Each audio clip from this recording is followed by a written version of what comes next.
बिस्मिल्लाहिर्रहमानिर्रहीम। मुअज़्ज़ज़ नाज़रीन, अस्सलामु अलैकुम। डॉक्टर तौकीर अपने यूट्यूब चैनल पर आज एक नई चीज़ के साथ हाजिर है।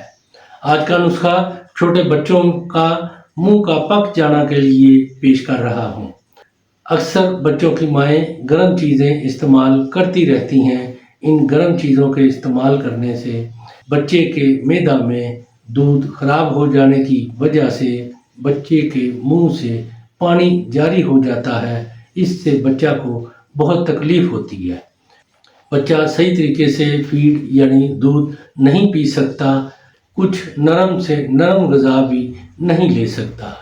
ऐसी ही तकलीफ़ के लिए एक बहुत ज़बरदस्त, आसान, सादा सा नुस्खा पेश कर रहा हूँ, जिसके इस्तेमाल से बच्चे सिर्फ़ चंद ही रोज़ में इन मुंह के आंवलों, मुंह के पक जाने से छुटकारा हासिल कर सकते हैं।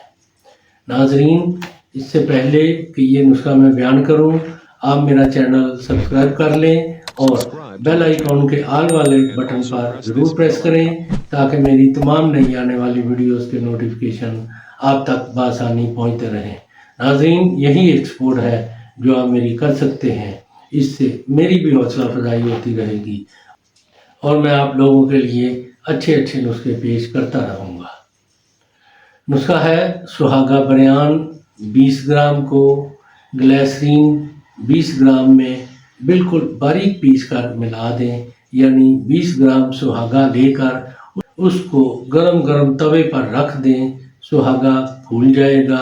जब सुहागा फूल जाए तो तवे से उतार कर बारीक पीस कर ग्लिसरीन में अच्छी तरह मिक्स करके इस्तेमाल करें। यही तरीका सुहागा को बरयान करने का है। यानी गरम गरम तवे पर रख दें, जब सुहागा फूल जाए तो उतार कर इस्तेमाल करें।